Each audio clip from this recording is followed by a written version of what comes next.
Cah semangat cah. Iki dino Sabtu tanggal 10 mau improvisasi pas mbokmu renang mau toh langsung tak ajar dek 12:30 langsung ini barusan tak upload 1:30 udah terupload loh hari Sabtu tanggal 10 Desember.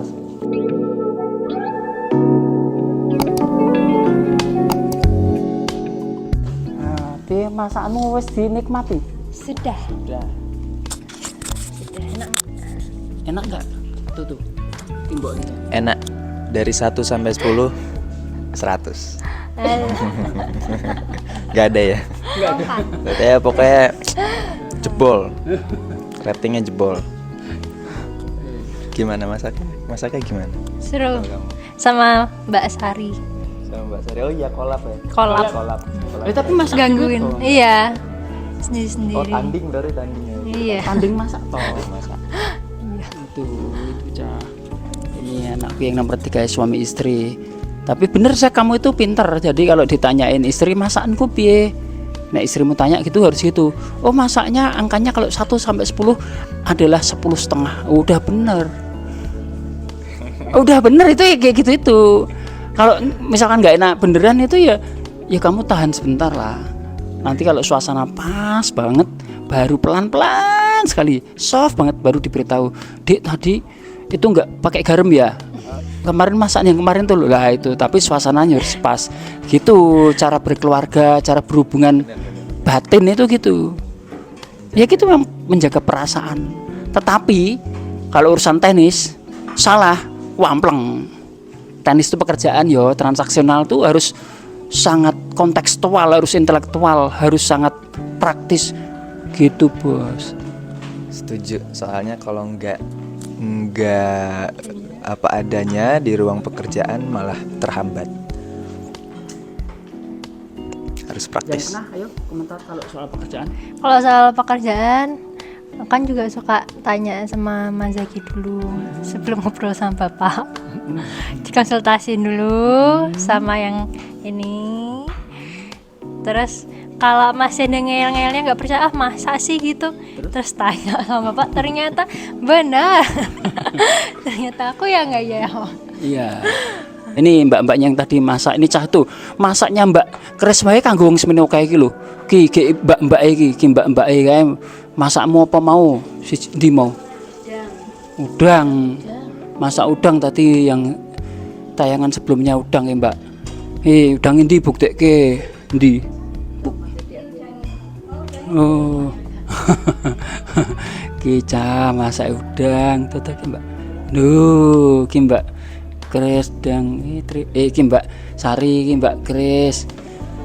Wes kuwi aktivitas om milik ya ngono kuwi cah. Ki ben om milik jari Nabila ra apa-apa Pak, wis pokoke upload terus surreal katanya. Ki mbak-mbak iki maem. Wes. Mbak mlebu TV-ne Om Ili. TV rewo-rewo. Cah sing penting wis ki aku mau real life pamer intine. Wis engko bar ki aktivitasku karo Azza ngeterke Azza nyang Kampung Becik cah. Terus engko ketemu Pak Aris karo ada beberapa diskusi tak pamerin juga cah. Gitu ya cah. Ki cah wis tekan nggone Kampung Becik ki ngeterke Azza. Gila aku ngeterke kowe le. Sama-sama kayak ketemu Pak Aris. Oh, 3 ikere ya. Tak. Halo, Cah. Halo. Iki kan ngevlog kok karo Azza. Ngevlog iki le. Ki kakakmu di belakang tuh. Pak Aris.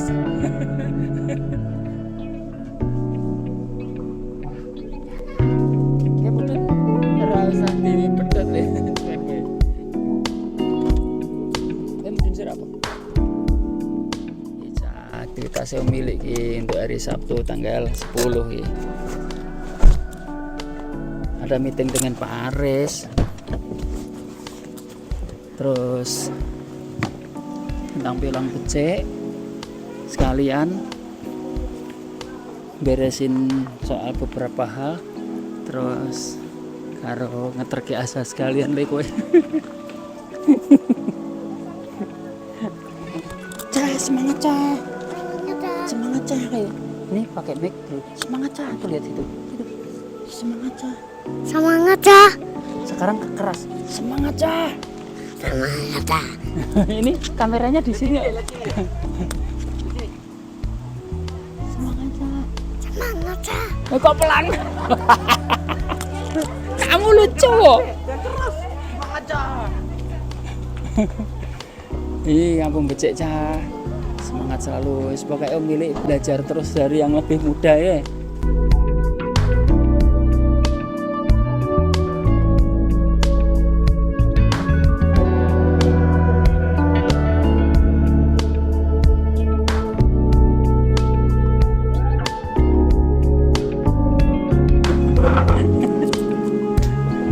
Intan mangklingi ya? Apa ya? Enggak tahu. Raimu apa sih mangklingi ya? Oh, alise. Biasanya juga alisan kok. Oh, Sekarang tambah glowing. ki tambah glowing. Ini adalah Intan, ini orangnya Pak Aris. Tan, mesti bocorong. Wah, elek. Sama pacarnya. Wah, siap. Keren itu namanya. Tanya mau nyari yang mana aja. Oh. Yang komunikasi ya. Ya, masa depannya Juragan besar kayak. Alhamdulillah. Alhamdulillah kan dongo. Di Mbak Ade sing duwe tempat. Ini tak tutup sih aja. Iki jan suasanane sore ning gone Kampung Becik iki ning omah induk iki. Indah banget iki. Posisi kayak ngobrol kayak Pak Aris, Mbak Yuda karo Tante Ririn. Ngobrol santai tentang apapun sih, tentang keluarga, tentang bisnis, apapun. Saya kayak jagongan, jadi kayak nyantai. Biasanya ngobrolnya Pak Aris, obrolannya Tante Ririn, Mbak Yuda biasanya obrolan tentang wong tua. Ya wes saatnya mesti obrolan apapun ya sing digunemke ya pasti tentang anak-anak muda sih, terutama putra-putranya Dewi masing-masing. Terus dibahas terus bagaimana kemudian kita sebagai wong tua kudu iso dadi contoh saiki ya, bersyukur sedulur-sedulur jaringan Remausa sing saiki pemilik belajar bareng-bareng dengan mereka itu selalu punya kesadaran tinggi untuk selalu mengingat bahwa dilalah kok ya rezeki dari sisi bisnisnya sudah terus membaik hari demi hari, bulan demi bulan, sampai tahun demi tahun itu terus membaik terus menerus, alhamdulillah. Tetapi kan itu kan cuman janjane yo sedang. Nah, urip nek sadar sedang ya apa-apa ki jane dadi gampang.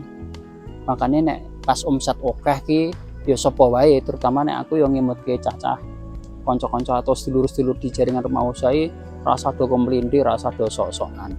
Kita kayak tak dudu kira iku ya cah.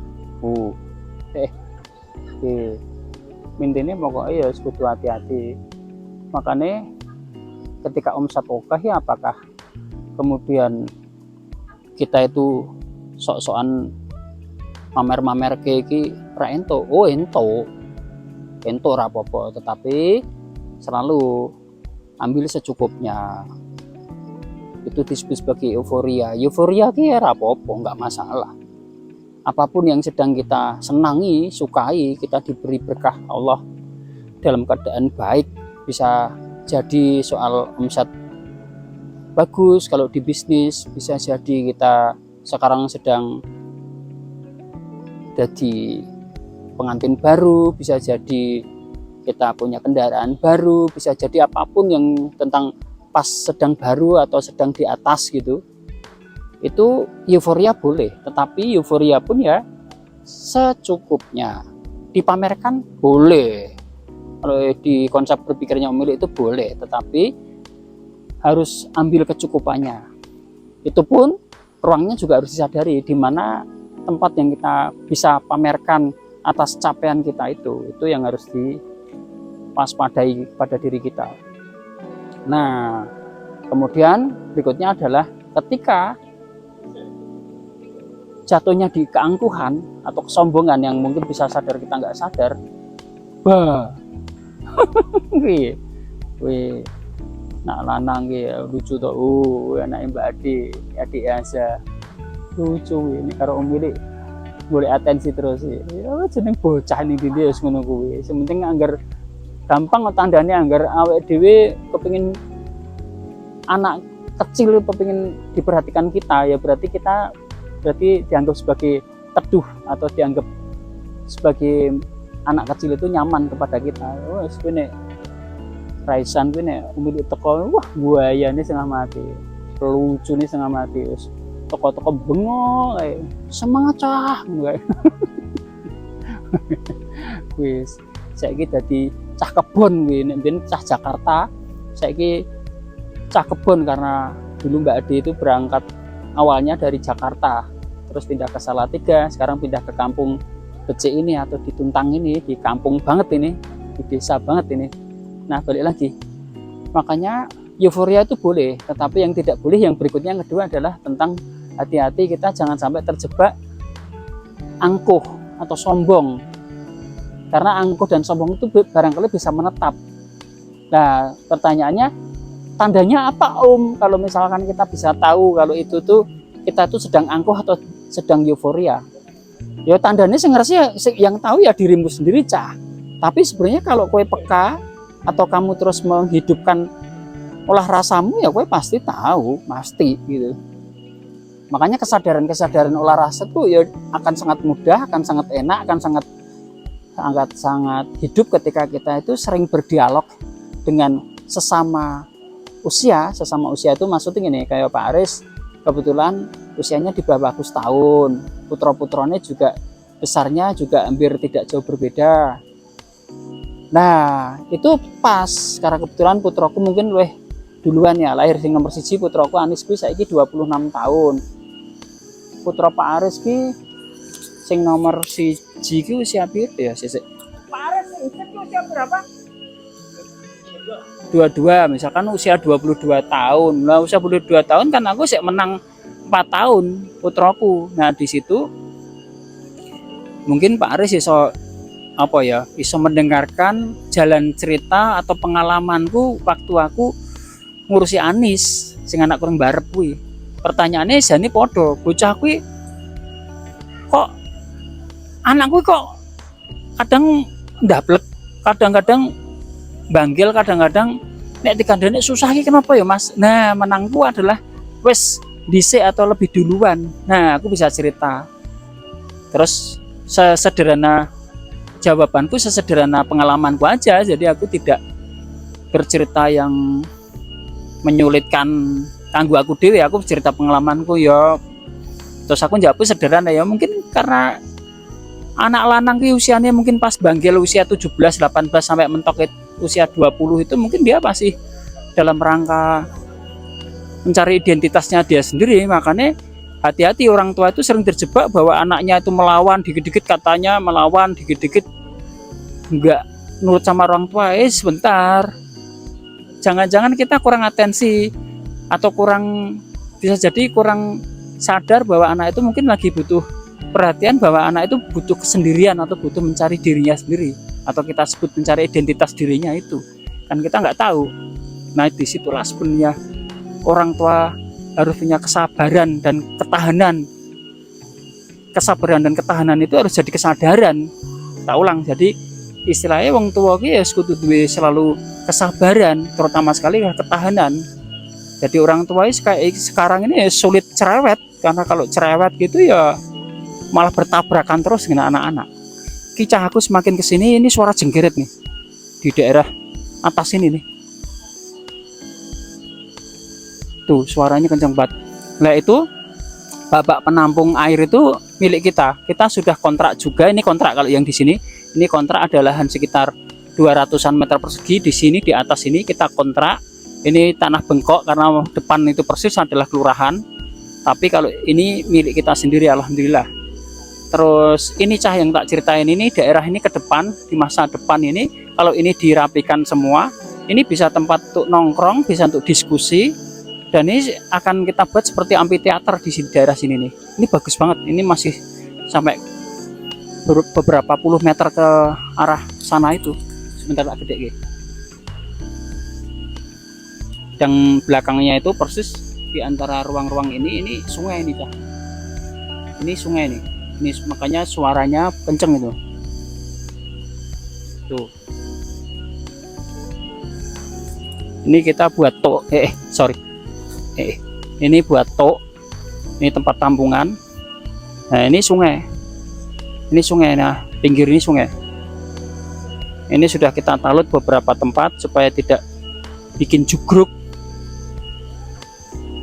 Sementara ini gudang, jadi tempat untuk pamean juga atau jemuran. Nanti akan kita rapikan semua supaya jemurannya bisa tetap rapi ke depan. Ini gudang, ini isinya barang-barang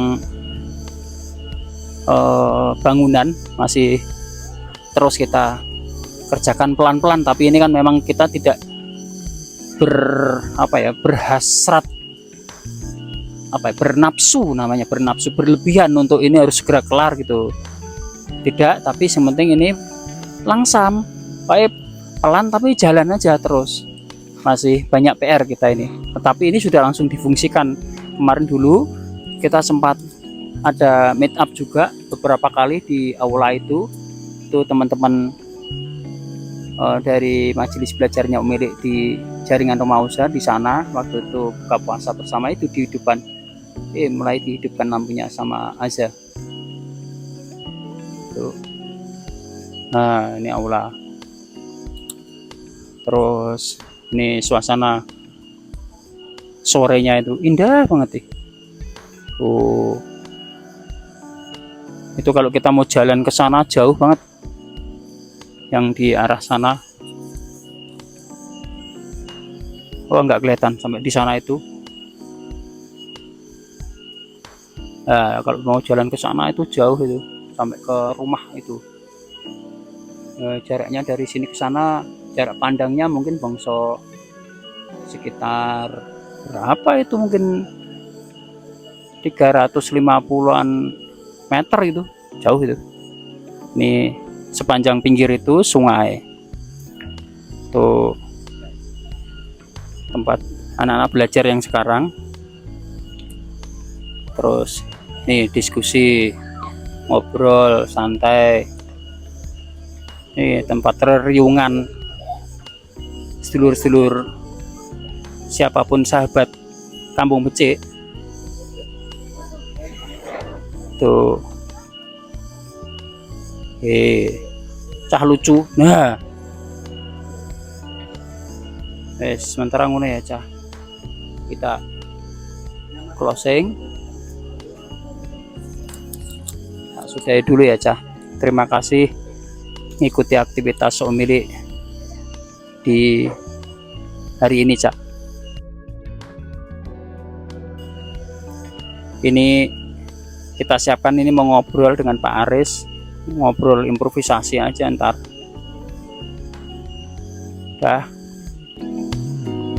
Itu ya Cak, semangat selalu Cak untuk kita semua. Belajar terus lah pokoknya. Jaga kesehatan, silaturahmi, dan selalu cari ilmu. Semangat ya Cak.